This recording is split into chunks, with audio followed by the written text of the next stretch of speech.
مثبت سوچ رکھنے والا بندہ اللہ کے ہاں بھی مقبول اور اللہ کے بندوں کے لیے بھی باعث رحمت ہوتا ہے. جو پازیٹو سوچ رکھنے والا بندہ ہونا وہ اللہ کے ہاں بھی درجہ رکھتا ہے اور مخلوق کے ہاں بھی وہی پسندیدہ ہوتا ہے اور اللہ کے بندوں کے لیے باعث رحمت ہوتا ہے. چنانچہ ایک واقعہ سن لیجئے کہ اللہ والے کیسے مثبت سوچ والے لوگ ہوتے ہیں. ہمارے ہاں ایک بزرگ گزرے ہیں علی حجویری رحمت اللہ علیہ، بہت کامل بزرگ تھے سلسلہ عالیہ چشتیہ کے.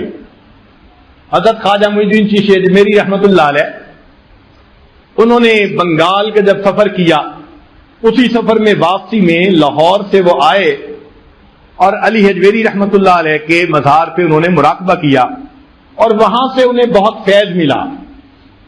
اور انہوں نے یہ شعر کہا تھا، گنج بخشے فیض عالم مظہر نور خدا، ناکساں را پیر کامل کاملاں را رہنما. یہ حضرت خواجہ معین الدین چشتی اجمیری رحمت اللہ علیہ نے کہا تھا. ایسے بزرگ تھے. چنانچہ ان کے حالات زندگی میں لکھا ہوا ہے کہ ایک دفعہ وہ دریا میں کشتی پہ سفر کر رہے تھے.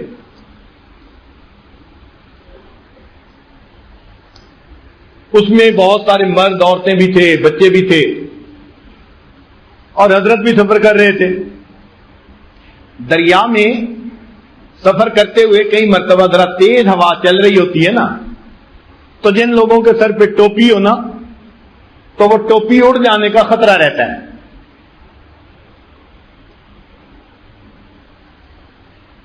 چنانچہ علی حجویری رحمت اللہ نے ٹوپی اتار لی کہ اڑ کے دریا میں نہ چلی جائے اور جیب میں ڈالی اور بیٹھ کے اپنا ذکر مراقبہ کرنے لگ گئے.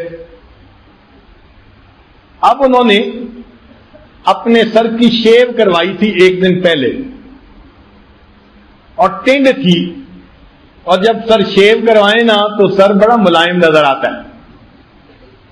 اب وہ بیٹھے ہوئے تھے تو ایک بچہ قریب سے گزرا اور اس بچے نے نا سر پہ ہاتھ لگایا. اس کو بڑا نرم نرم نظر آیا. اس نے جا کے دوسرے کو بتایا، وہ دوسرا بچہ آ گیا، اس نے آ کے ہاتھ لگایا. تیسرا بچہ شرارتی تھا، چنانچہ وہ آیا اور اس نے آ کے ہاتھ لگانے کے بجائے دھپی لگا دی. پھر ایک اور بچہ آیا، اس نے ایک اور دھپی لگا دی. اچھا، اب یہ تماشا بن گیا. ساری کشتی کے مرد عورتیں جب ان کو کوئی آ کے دھپی مارتا نا تو کھل کھلا کے ہنستے، اور یہ اللہ کے نیک بندے خاموش بیٹھے ہوئے ہیں. پورے کشتی کے اندر طوفان بدتمیزی بپا تھا. کوئی ماں باپ بچوں کو روک نہیں رہا تھا، وہ انجوائے کر رہے تھے.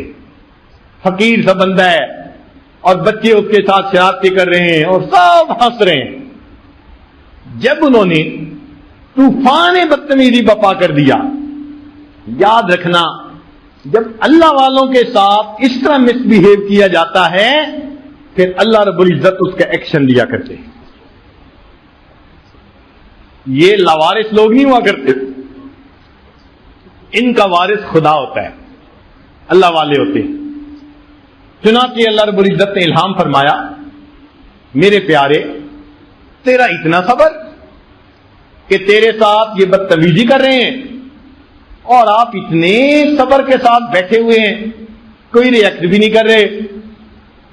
تو الہام ہوا کہ اے میرے پیارے، اگر تو کہے تو میں اس کشتی کو الٹ دوں اور جتنے لوگ کشتی میں سوار ہیں ان سب کو پانی میں غرق کر دوں. جیسے ہی دل میں یہ الہام ہوا تو انہوں نے اسی وقت دعا کے لیے ہاتھ اٹھائے، اللہ اگر آپ کشتی کو الٹنا ہی چاہتے ہیں ان سب لوگوں کے دلوں کی کشتی کو الٹ کے ان کو نیک بنا دیجئے. دعا قبول ہوئی. کہتے ہیں کشتی میں جتنے لوگ تھے ان کو موت سے پہلے اللہ نے اس دنیا میں ولایت کا مقام عطا فرمایا. اس کو مثبت سوچ کہتے ہیں۔ اللہ آپ نے کشتی الٹنی ہے تو پھر دل کی کشتی الٹے نا، ان کو نیک بنا دیجئے نا۔ نشہ پلا کے گرانا تو سب کو آتا ہے، مزہ تو تب ہے کہ گرتوں کو تھام لے سا۔ آج تک ہم منفی سوچ کے ذریعے اللہ کے بندوں کے لیے وبال جان بنے۔ آج کی اس مجلس میں ہم عہد کریں آئندہ مثبت سوچ اپنائیں گے، بحث سے، مباحثہ سے، لڑائی سے، جھگڑے سے، ان چیزوں سے اجتناب کر کے ایک پرامن انسان، ایک اچھے اخلاق والا انسان بن کے زندگی گزاریں گے۔ اللہ تعالی ہمیں کامیاب زندگی گزارنے کی توفیق عطا فرمائے۔ وآخر دعوانا ان الحمد للہ رب العالمین۔